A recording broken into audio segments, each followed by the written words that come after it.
নদী ভাঙ্গন প্রতিরোধ করতে হবে, নদী ভাঙ্গন প্রতিরোধ করতে হবে। যে সুস্মিতা দেব মহাশয়া, তিনি আমাদের এখানের যে এমপি ছিলেন, তিনিও আসিয়া দেখিয়া গিয়েছেন যে আমাদের এখানে বাড়ি ভাঙ্গিয়া যাইতেছে।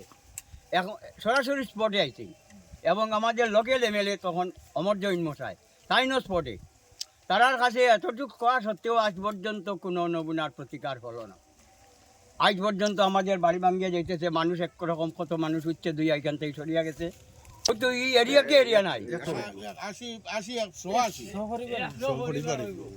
100 পরিবার গেছেন যে তারা এটা এমন গৃহহীন হয়েছেন, কিছু বারুনির চরও আছে।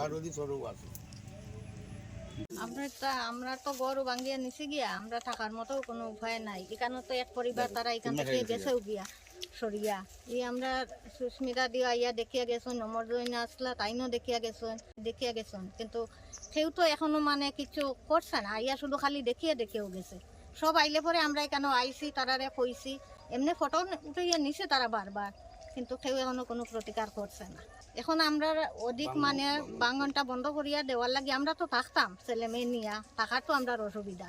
অন্যদিকে তো আর জায়গাও নাই, কিচ্ছু নাই, যেন যাইতাম থাকতাম, এর লাগে আমরা ওটার দাবি করি। আর